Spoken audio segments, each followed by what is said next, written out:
Alhamdulillahi Rabbil kainat wa mudabbiril ardi was samawat. Asyhadu an la ilaha illallah asyraful qawli fil hayati wa ba'dal mamat. Wa asyhadu anna Muhammadan abduhu wa rasuluhu imamul anbiya wa akramul mawjudat. Allahumma salli wa sallim ala sayyidina Muhammadin al-mu'ayyadi bi a'jabil mu'jizat wa ala alihi wa ashabihi qadatil atqiya wa arfa'is sadat.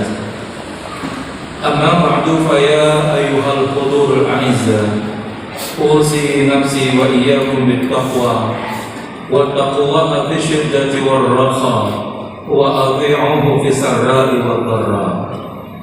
Qala Allah ta'ala fil Qur'anil Karim, wa ma khalaqtul jinna wal insa illa liya'budun. Wa qala fi ayatin ukhra, wa'bud rabbaka hatta ya'tiyakal yaqin.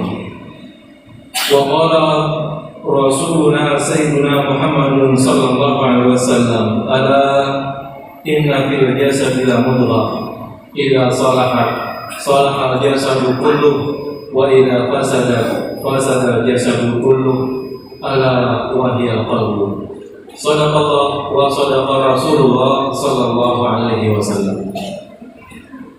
Hadirin sidang Jumat yang mulia, kita bersyukur kehadirat Allah Subhanahu wa taala atas segala nikmat, karunia, hidayah dan maunah yang selalu dan senantiasa Allah curahkan kepada kita, sehingga alhamdulillah pada siang yang cerah ini kita bisa bersama-sama bersimpuh bersujud menundukkan rasa kehambaan kita kepada Allah Subhanahu wa taala.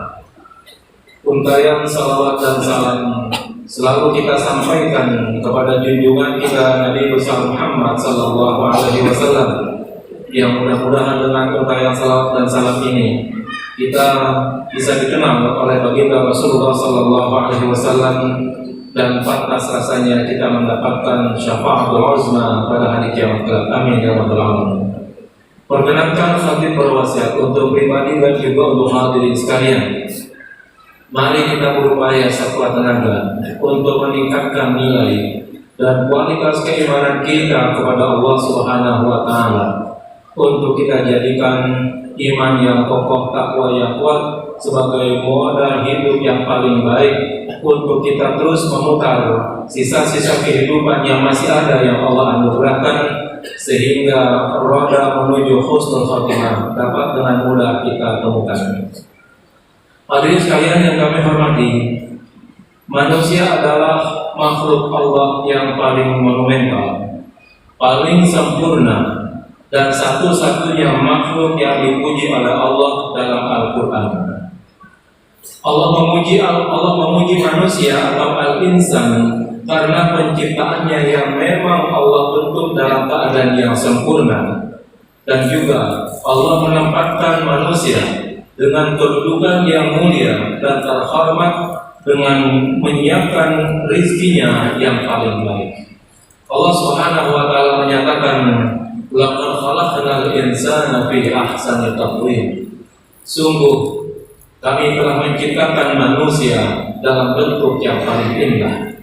Pada ayat yang lain Allah menegaskan, wa laqad karramna bani Adam wa hamalnahum fil barri wal bahri wa razaqnahum minat thayyibat wa faddalnahum ala katsirin mimman khalaqna tafdila.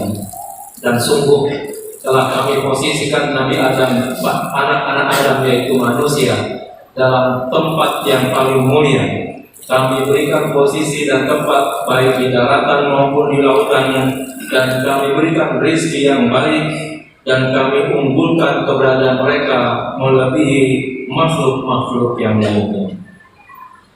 Manusia juga adalah makhluk Allah yang taklif ibadahnya paling sempurna. Karenanya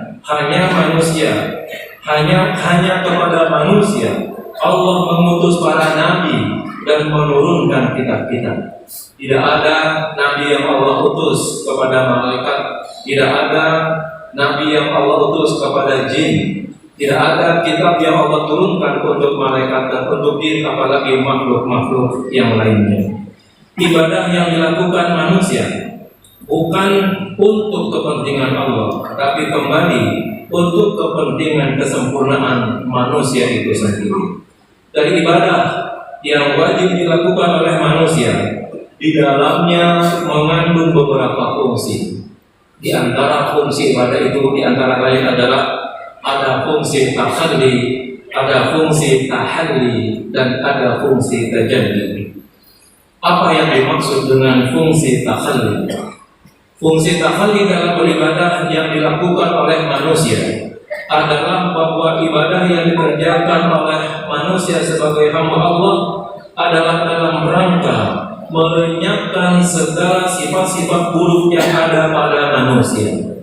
Apakah misalnya takabur, yaitu sombong, tamak atau rakus, hasud atau dengki, riya, suka pamer, sum'ah, suka didengar orang, dan lain-lain daripada sifat buruk yang sesungguhnya tidak pantas berada pada sisi manusia sebagai makhluk yang mulia.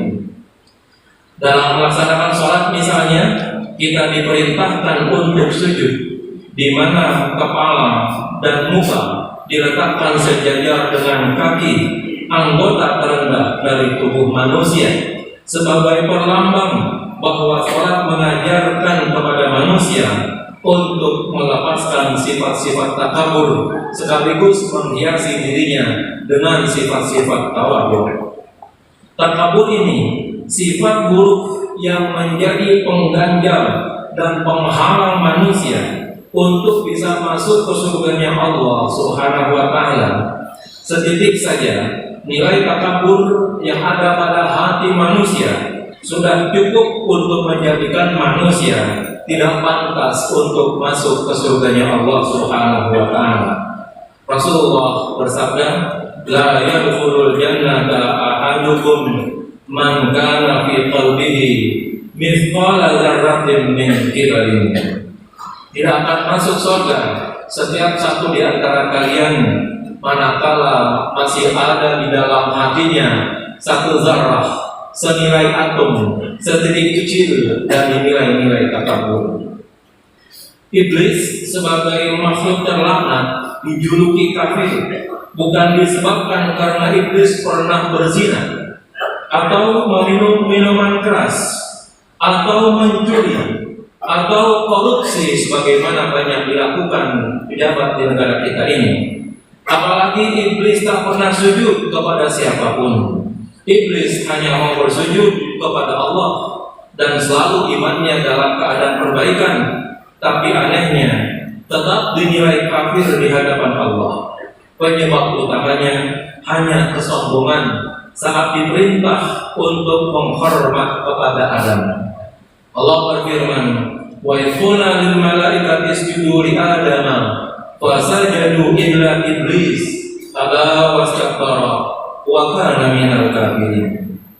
Dan ketika kami memerintahkan para malaikat untuk bersujud kepada Adam, maka mereka semua siap untuk bersujud kecuali iblis. Ia enggan dan ia merasa sombong, karenanya ia masuk sebagai makhluk yang kafir. Kesombongan inilah yang pada akhirnya menjadikan iblis sebagai makhluk yang kafir. Padahal iblis tidak pernah menyembah apapun selain Allah, tidak pernah berbuat buruk di hadapan Allah. Namun hanya karena kesombongannya saja iblis dinilai menjadi kafir di hadapan Allah Subhanahu wa Ta'ala. Karena itu sholat atau mungkin ibadah-ibadah yang lainnya mengajarkan kepada kita untuk bertakhalli. Salah satunya misalnya melepas nilai-nilai takabur sekaligus menarik nilai tawadhu dari ibadah tersebut. Fungsi dari ibadah yang kedua adalah fungsi tahalli, yaitu fungsi ibadah untuk menghiasi jiwa manusia dengan sifat-sifat mulia seperti ikhlas, sabar, syukur, tawadhu, qanaah, dan lain sebagainya. Puasa misalnya yang diwajibkan kepada manusia atau mungkin puasa-puasa sunnah lainnya paling tidak mengajarkan kepada manusia untuk bersabar, untuk ikhlas misalnya. Paling rendah bagi kelas awam, sabar menunggu datangnya waktu berbuka. Salah satu indikator puasa itu boleh dibatalkan atau boleh untuk berbuka adalah dengan terbenamnya matahari. Sementara matahari hanya terbenam atas kehendak dan aturan Allah Subhanahu wa taala, karena matahari tak pernah tunduk kepada siapapun kecuali hanya kepada Allah. Andaikan ada manusia perkasa yang mampu menerbenamkan matahari, pastilah manusia akan menerbenamkan matahari sesegera dan secepat mungkin agar bisa berbuka jauh lebih cepat. Tetapi Allah mengerjakan atau mengajarkan kesabaran kepada manusia melalui berpuasa dengan cara mengikuti alur yang telah Allah tetapkan, supaya manusia berpuasa dari semenjak fajar sampai terbenamnya matahari. Sabar menjadi sifat yang paling penting bagi manusia. Karena itu Allah senantiasa membersamai orang-orang yang sabar. Allah Subhanahu wa taala menyatakan, wasbiru innallaha ma'as sabirin. Sabarlah kalian, karena sesungguhnya Allah senantiasa berada di sisi orang-orang yang sabar. Allah juga sangat mencintai orang yang sabar. Dalam firman-Nya Allah menyatakan, wallahu yuhibbus sabirin, dan Allah mencintai orang-orang yang sabar. Di sisi lain, bahwa nilai sabar adalah nilai yang berbeda dengan yang lainnya, karena dengan kesabaran yang menjadi hiasan bagi ibadah-ibadah manusia, maka semua ibadah yang dilandasi dengan kesabaran akan dibalas dengan pahala yang tak terhitung. Allah Subhanahu wa taala menyatakan, innama yuwaffas sabirun ajrahum bighairi hisab. Sesungguhnya pahala orang-orang yang sabar akan dipenuhi tanpa ada perhitungan. Dalam ibadah berkurban misalnya, di dalamnya Allah mengajarkan manusia agar mampu melepas sifat-sifat kebinatangan, serakah, menuruti hawa nafsu, mengambil harta orang lain tanpa hak, tidak mengenal halal dan haram, baik pada makanan maupun pada pasangan. Kesemuanya itu harus dilenyapkan dari jiwa manusia melalui ibadah berkurban. Hadirin yang kami hormati, fungsi yang ketiga daripada ibadah adalah fungsi tajalli. Dua fungsi sebelumnya itu harus dilakukan oleh manusia, dan fungsi yang ketiga ini adalah merupakan anugerah dari Allah Subhanahu wa taala, yaitu fungsi ibadah yang mampu memunculkan sifat-sifat ketuhanan pada jiwa manusia, sehingga manusia mampu berbuat yang terbaik kepada sesama makhluk, khususnya kepada sesama manusia. Curahan sifat-sifat Tuhan ke dalam jiwa manusia setelah manusia mampu beribadah dengan sebaik-baiknya, sehingga manusia mampu tampil sebagai abdun rabbani, sebagai hamba yang bercirikan ketuhanan, yang bersifatkan ketuhanan, sekaligus menjadi makhluk yang sempurna. Dalam tajalli, sifat-sifat yang harus ada pada Tuhan, maka sebagiannya akan bisa menipis kepada manusia yang ahli dalam beribadah. Jika Allah Maha Pengampun, maka manusia jika sudah mengalami curahan tajalli akan mampu memberikan maaf kepada siapapun yang menyakitinya, sebagaimana Tuhan mau mengampuni dosa-dosa hamba-Nya. Jika Allah Maha Pengasih dan Penyayang, maka manusia pun akan mampu menebar kasih sayang kepada sesama makhluk. Dan jika Allah memberi rezeki, maka manusia jika sudah sampai kepada taraf tasalli, maqam tajalli, maka ia pun dengan mudah untuk memberi kepada sesama.